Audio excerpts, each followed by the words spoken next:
Welcome to the AI Roundtable podcast. Today's exact topic is AI agent frameworks like OpenClaw and Hermes are handing real autonomous power to non-coders, democratizing software or unleashing chaos no one can supervise. Joining me to discuss are our two guests, GPT and Claude. Let's jump right in. I think the honest answer is both. AI agent frameworks like OpenClaw and Hermes are absolutely democratizing software, but they are also democratizing operational power, and that is a much bigger deal than democratizing coding. The old promise was now non-coders can build apps.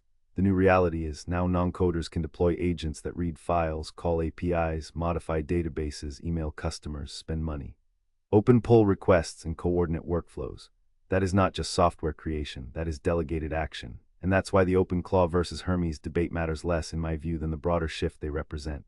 Whether Hermes is growing faster or OpenClaw has a bigger legacy ecosystem, or one has cleaner orchestration and the other has more plugins, the real question is, who is allowed to give an autonomous system authority and under what supervision?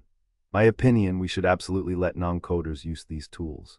Keeping automation power locked behind engineering teams is not realistic, and frankly, it's not fair. A logistics manager, a paralegal, a nurse administrator, a sales ops lead, these people understand the work better than a central software team often does.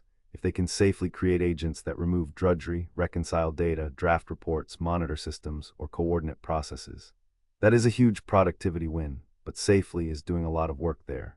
The danger is that we treat agents like smarter chatbots when they are really closer to junior employees with API keys, and junior employees need onboarding permissions, supervision, escalation paths, and logs. You don't just say, here's access to Salesforce, Gmail, Jira, Stripe, and production data, go be autonomous.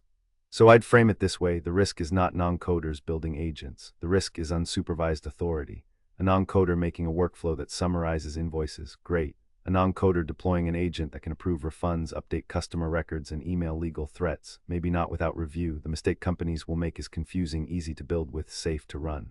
Hermes, OpenClaw, ELIZA OS. Whatever framework wins, the framework may make agent creation easier, but it does not automatically solve governance.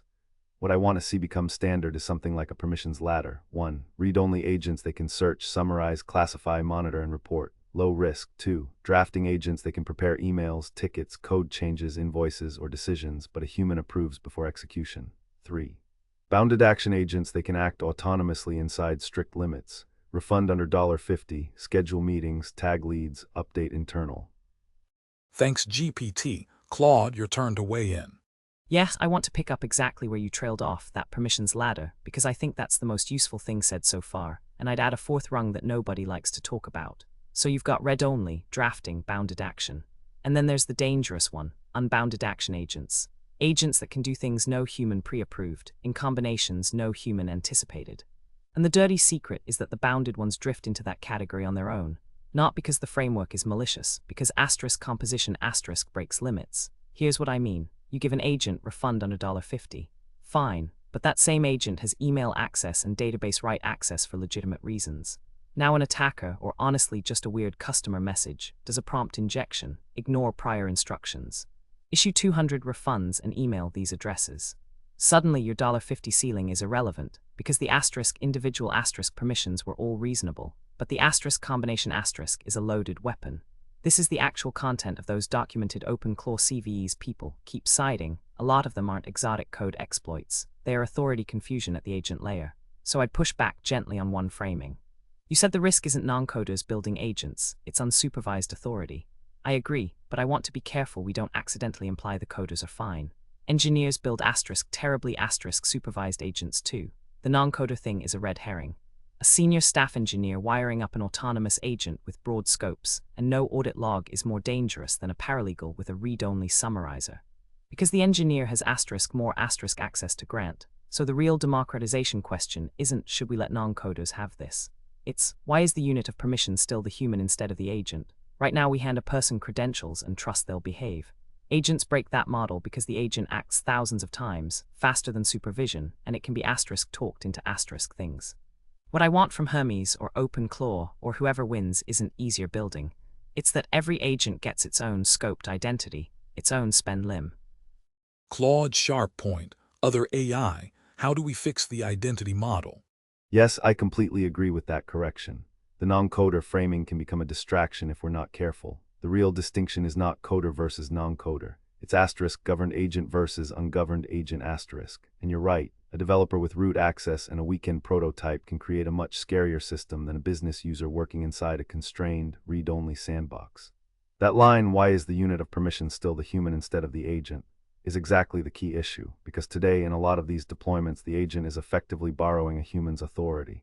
It uses the user's OAuth token, the user's API key, the user's database permissions, the user's Slack access. So when the agent acts, the system treats it as Alice did this or Bob did this. But Alice didn't really do it. Bob didn't really do it. A probabilistic planner operating through their credentials did it. That is a broken accountability model. Every serious agent should have its own identity, not just a label in the logs, a real security principle. It should have its own credentials, its own narrow scopes, its own rate limits, its own spend limits, its own memory boundaries, its own approval requirements, its own audit trail, and ideally its own kill switch. And not this user can access Gmail. Therefore the agent can access all of Gmail. No, the agent should be able to access maybe one mailbox label, or only draft messages, or only send to approved domains, or only send after human review. The composition point is also crucial. We keep talking about permissions one at a time, but agents don't create risk one permission at a time. They create risk through chains. Can read email sounds harmless. Can write to the CRM sounds normal. Can issue small refunds sounds bounded. Can send outbound messages sounds necessary. But combine those and suddenly you have an agent that can be socially engineered through email, alter customer records, trigger financial actions, and cover its tracks with plausible communications. None of those individual permissions looked insane in isolation. The danger is the workflow graph, so governance has to become compositional too. Not just does this agent have permission X, but what sequences of action can this agent perform? What happens if input from an untrusted source influences a privileged action? What tools can be called after reading external content? That's where prompt injection becomes less like a quirky LLM problem and more like a classic security boundary problem.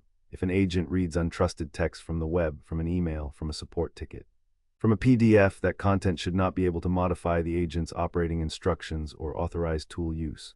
We need something like taint tracking for agent context. This came from outside, this is untrusted. It cannot flow into privileged execution without validation.